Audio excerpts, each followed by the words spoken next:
Bonjour, je m'appelle Bruno Sroka, je suis 3 fois champion du monde et je voulais vous présenter la nouvelle Pocket. Je suis responsable de toute la partie recherche, développement sur la marque. Donc on va faire un petit tour pour aller voir cette petite Pocket. Si vous êtes à la recherche d'une planche idéale pour faire du wakefoil, du pumping, du beach start, du surfoil tracté, du kitefoil, on a une planche pour vous.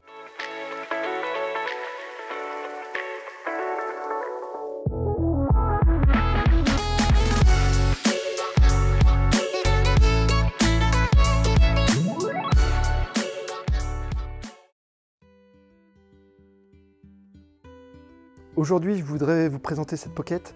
C'est l'évolution d'une des planches qu'on avait ultérieurement. C'est une planche qui fait 4.0, 18.5 en 17 litres. Elle a été conçue pour les riders les plus exigeants qui cherchent maniabilité, polyvalence dans la planche pour différents supports et solidité. En wakefoil, cette planche vous allez faire qu'un avec la planche. Le fait qu'elle soit très compacte, très maniable, va vous permettre d'avoir un maximum de réactivité. On a mis un rocker très prononcé à l'avant qui va vous permettre, quand vous allez faire les touchettes, de pouvoir toucher facilement l'eau sans avoir envie d'enfourner avec la planche. Le fait qu'on ait mis 55 positions d'insert va vous permettre de pouvoir régler vos pieds en fonction de vos besoins.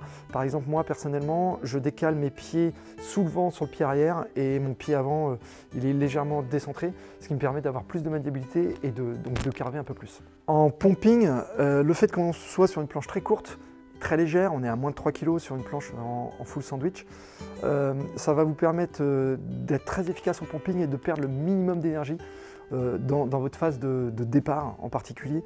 Et puis après, quand vous êtes lancé, c'est le foil qui prend la relève. Mais en tout cas, et le fait d'avoir mis aussi du rocker énormément à l'avant va vous permettre, si vous touchez l'eau éventuellement, de pouvoir le récupérer et de pouvoir repartir facilement. En kitefoil et en towing, on a à peu près les mêmes conditions puisqu'on va relativement vite sur la vague.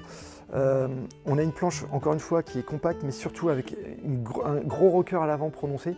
Et ce qui passe quand on va très vite, si on a un rocker assez tendu, on va avoir tendance à coller l'eau et de ne pas pouvoir récupérer et de réaccélérer. Là, le fait d'avoir mis un gros rocker à l'avant va permettre vraiment de toucher et de repartir sans aucun problème. Le fait de padzer la planche aussi entièrement vous permet aussi de naviguer soit en strapless, soit avec des straps. Et encore une fois, la multitude d'inserts, les 55 inserts, vous permettent vraiment de trouver la bonne orientation par rapport à vous, ce que vous avez besoin. On est sur une planche assez compacte, 1,22 m de longueur, ce qui permet de plus sentir la planche et d'avoir comme si vous étiez au-dessus de votre foil sans avoir une grosse planche au-dessus de vous. Pour assurer les perfs de la planche, il y a plusieurs paramètres. On a un outline qui est quand même relativement tendu. Donc, comme je l'avais dit, un rocker qui va permettre de passer facilement les molles. La construction en full sandwich va vous permettre d'avoir le maximum de rigidité et d'éviter tout ce qui est torsion de planche. Donc même quand vous allez pomper, en fait, la planche ne va pas se déformer de cette manière, tout va réagir de la même manière. On a des grands rails à l'arrière en US qui vous permettent de les régler un peu comme vous voulez et de régler la bonne position par rapport à tous les différents foils du marché. On est forcément sur un écartement standard, donc ce qui va vous permettre de mettre n'importe quel foil. Et puis le pads très confortable va vous permettre aussi, si vous tombez dessus par exemple, d'amortir les chocs et d'éviter aussi de vous faire mal. Et d'avoir un contrôle de pied, même si en strapless, très agréable puisque il fait un petit peu ventouse et donc permet d'agripper le pied un peu comme un chat. Enfin, au niveau de la carène, on a une carène plate sur la partie arrière qui permet de partir très tôt et de glisser très vite avec une courbe constante vers l'avant et qui permet vraiment encore une fois d'avoir une petite babouche devant et de pouvoir sauver toutes les sessions. La configuration, si on veut l'utiliser en kitefoil, vous pouvez l'utiliser avec un foil en 950 de chez nous par exemple, que ce soit le S-foil ou le K-foil, ça va marcher parfaitement. En pumping, on va utiliser plutôt la 1350 ou la 1190 et en towing, on va être sur des ailes plutôt 950 ou voire un peu en dessous. Mais en tout cas, cette configuration de planche vous permet vraiment, vous en avez 4 en une, vous pouvez quasiment tout faire avec.